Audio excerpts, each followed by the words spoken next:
Do do do do do do do do do do do do do do. Ba ba ba ba ba ba ba ba ba ba ba ba ba ba ba ba. Woo! Hello, and welcome to my holiday ritual. It begins with the early Christmas specials and ends with Dick Clark's Rockin' Eve. I watch by myself, alone with a glass of eggnog. Do you ever notice how the characters in Christmas specials never have families? I mean, Rudolph, a loner. Charlie Brown has a whole party without his parents. I mean, I'm sure they have a family. It's implied. I guess that's why I like to watch them so much.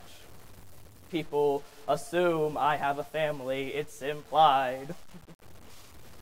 So, how did I end up this way? One word. Homosexuality. Jane Howard once said, call it a clan, call it a tribe, call it a network, call it a family. Whatever it is and whoever you are, you need one. As is the case for Peter Englehart. Completely shut out from his family, he spends every Christmas alone while watching the picture-perfect families on television, trying to find some type of salvation. In Looking a Lot Like Christmas by Jason Sheets, we hear Peter's story of fear, guilt, but most of all, hope. Looking a Lot Like Christmas by Jason Sheets. Yes, homosexuality, or as my sister put it in 3 words, that queer thing. For years, I was the straightest man alive. I mean, sure, there were the hints whenever my friends, we would have sleepover parties, and we would sneak a look at Playboy. They would be mesmerized. They would say, whoa! So I'd say,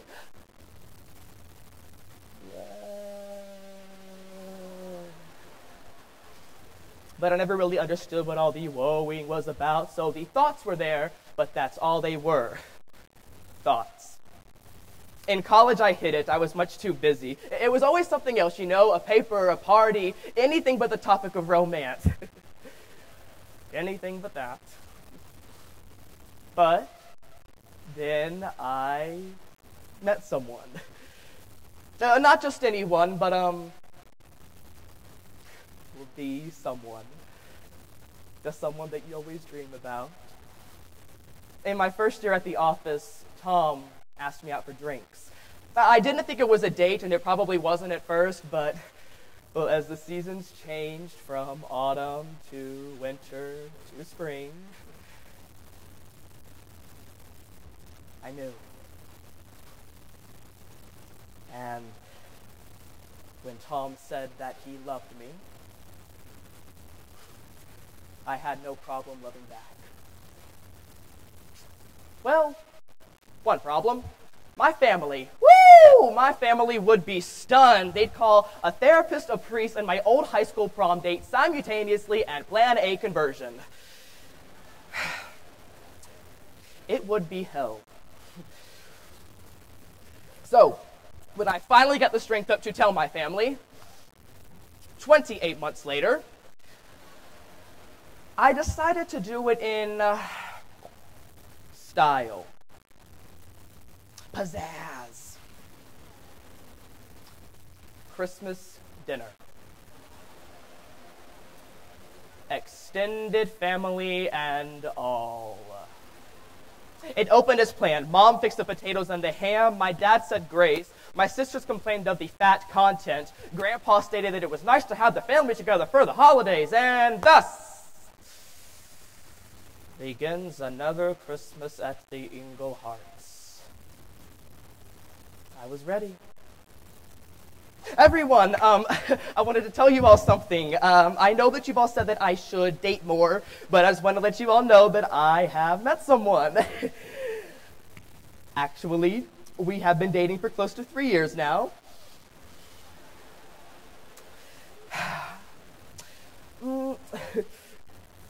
His name is Tom.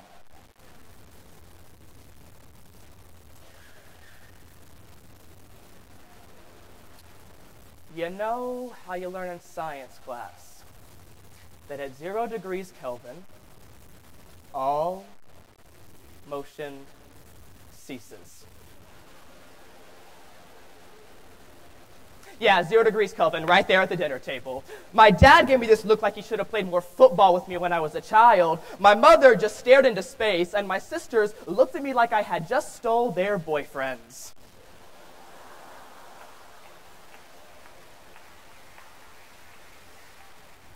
And then, everything started to move in slow motion, and my father said that this was no time for sick jokes. And dinner continued. Later that evening, I met up with my father in the living room. He had always been the spokesperson for the family, so there was no doubt that he would be for this too.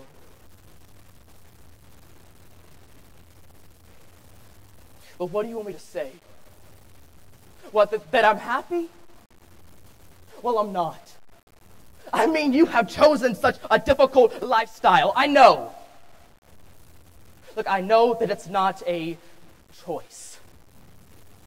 Look, maybe it's not. Who can say? But my Bible says that it's wrong. Now, I can either accept you and reject my Bible,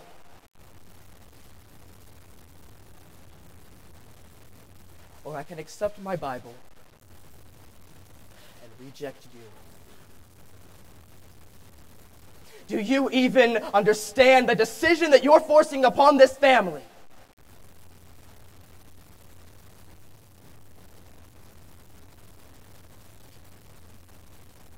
I knew that it was going to be hard. You know, I knew that, but I never could have imagined. I never could have dreamed the horror of that night. Throughout my entire childhood, my father had always taught me one thing above anything else. You never turn your back on the Lord.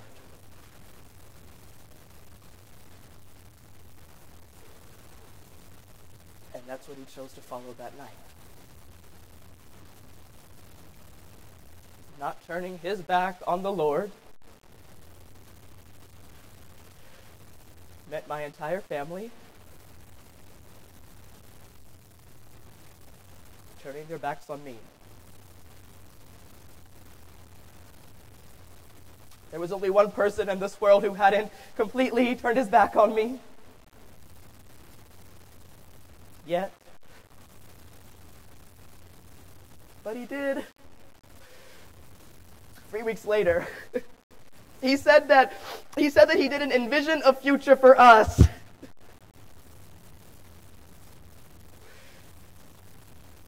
He did so in a note.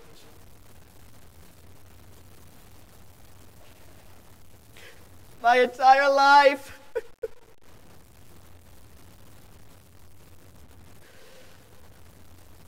Reduced to a post-it.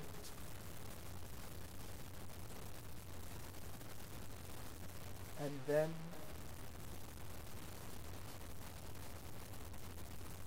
there were none.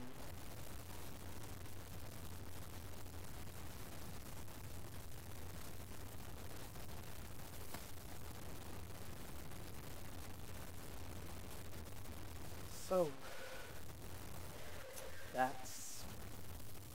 that's how I'm here. Uniquely myself. Uniquely alone. I mean, sure, we've got support meetings to make us feel like we're not, but we are. Alone.